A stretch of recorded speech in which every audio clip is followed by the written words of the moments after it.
Hello class 7. Topic is properties of sets. Yesterday we have learned that there are two properties in this chapter. One is commutative property with respect to union and intersection, जो हमने कल सीखी थी, और हमने ये भी सीखा था कि commutative property या commutative law जो है वो सेट थ्योरी का प्रूफ है कि जब भी हम सेट ग्रुपिंग ऑपरेशंस करते हैं तो रिजल्ट पे कोई फर्क नहीं पड़ता, result doesn't change. So similarly our next property is associative property of union and intersection of sets. This property or associative law of set theory proves that the grouping of set operation does not change the result. ये property भी इसी बात का proof देती है कि grouping of set operations does not change the result. इस set में हमारे पास 3 सेट्स हैं, A, B and C. According to given 3 sets हमारी जो प्रॉपर्टी है वो आएगी, इसके 2 पार्ट है. First one is for union with respect to union, A union B into union C is equal to A union into B union C. And the other one is A intersection B into intersection C is equal to A intersection into B intersection C. So example is given for you. Set A is a set of A, B, C, D, and set B is a set of A, C and E, and set C is a set of A and E. So let's start from associative property of union. या इसका हम proof यहां पे लेंगे, हमारे पास given है. तो let's start. Associative law या property with respect to union.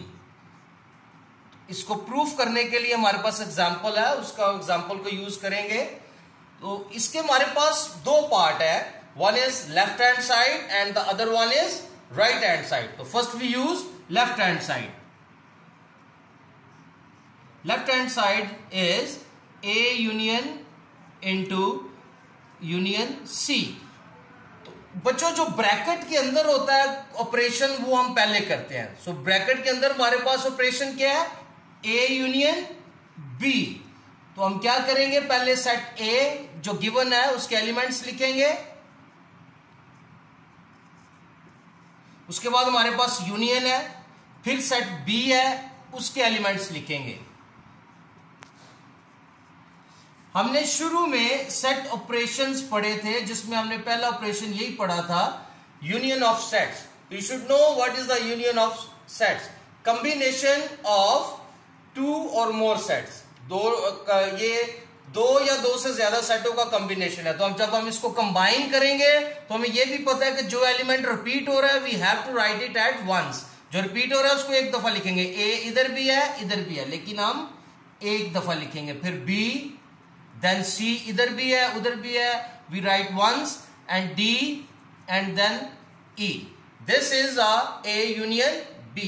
ये हमारे पास जो फर्स्ट कंडीशन है लेफ्ट हैंड साइड की वो हमने उसका सोल्यूशन कर लिया. And then second condition is A union B into union C. A union B का हमारे पास जो आंसर आया था वो है A, B, C, D and E. इसके बाद union and then C. C की वैल्यू यहां पे लिखेंगे हम C की जगह पे A and E. So therefore A union B union C क्या आ गया हमारे पास, A, B, C, D and E. So this is the left hand side of a given property, and we go to another side, that is right hand side. अब हम right hand side पे जाएंगे. right hand side क्या हमारे पास, A union into B union C. Similarly bracket वाला हिस्सा हम पहले करेंगे, and that is B union C. So first we have to write the elements of B.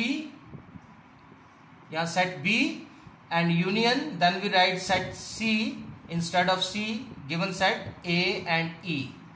So same process, union का मतलब we have to combine this both sets, इनको combine करेंगे तो क्या आ गया हमारे पास, A C and E, and then our next condition is A union into B union C. First we have to write the set of elements of the set A. A के जब हम एलिमेंट लिखेंगे तो क्या given क्या है हमारे पास, A, B, C and D. So यहाँ पर हम लिखेंगे A, B, C and D. Then union, ये जो अभी हमने फाइंड किया है ब्रैकेट के अंदर B union C, उसकी वैल्यू यहाँ पे आ जाएगी A, C and E. सो इन सबको जब हम कंबाइन करेंगे तो क्या आ जाएगा हमारे पास, सबको कंबाइन करने से ए, बी, सी, डी एंड ई. जो यहां पर रिपीट हो रहे एलिमेंट्स, हमने पीछे एक लॉ पढ़ा था कि सेट्स में, यूनियन में जो एलिमेंट्स रिपीट होते हैं उनको हम एक दफा लिखते हैं. सो अगर आप देखें तो ये हमारे पास राइट हैंड साइड है और ये हमारे पास लेफ्ट हैंड साइड है. इन दोनों साइड्स को देखें तो दोनों के आंसर सेम है. तो ये हमारे पास प्रूफ है कि if we grouping of set operation जो है वो डजंट चेंज द रिजल्ट. हमने सेट ऑपरेशन जो है वो डिफरेंट किए हैं. यहाँ पे ए यूनियन बी पहले कर दिया था, फिर बी यूनियन सी कर दिया था. ग्रुप को हमने आगे पीछे किया लेकिन उनके रिजल्ट पे कोई फर्क नहीं पड़ा. So this is the associative property of union of sets. So हमारे पास ये प्रूफ है, therefore left hand side is equal to right hand side. Proved.